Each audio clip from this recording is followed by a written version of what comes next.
وێ ڕای تاکیدکردنەوە لەسەر بەردەوامبوون لەسەر خەباتی مەدەنی و داکۆکیکردن لە داوەڕەوەکانمان و پاشەکشەنەکردن لەسەر مافەکانمان ئەم چەند خاڵە دەخینە بەردەم ڕایگشتی.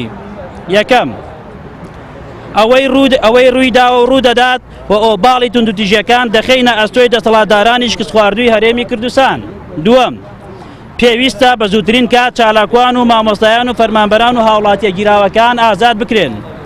سێیەم، داوا لە هێزە سەربازی و چالاکیە مەدەنیەکان دەکەین خۆیان بە دوور بگرن لە بەرگری لە ستەم و نادادی بەرپرسان و دەسەڵات و لولەی چەکەکانیان ئاڕاستەی خۆپیشاندەران نەکەن.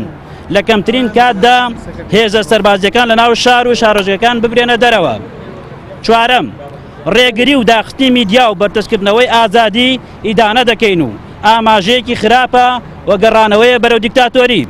پێنجەم، بەڵێن دەدەین بەردەوام بین لەسەر خەبات و چالاکیەکانمان و لە داهاتوویەکی نزیکدا دێینەوە شەقام بۆ سنەوەی مافە دەوتکراوەکانمان. ژمارەی دەستگیرکراوەکان نازانین، بەڵام ژمارەیەکی بەرچاو مامۆستایان کە دەستگیر کراون هەندێکیان ئازاد کراون و ئێستا مامۆستا هەیە لە زیندانەکاندایە.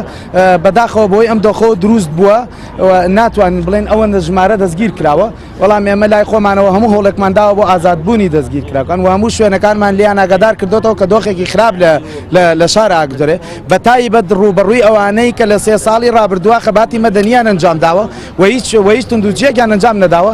ئەمە ناحەقیەکە بەرامبەر بە چالاکوانان بەرامبەر بە خۆپیشاندەرانی مەدەنی ئەکرێت.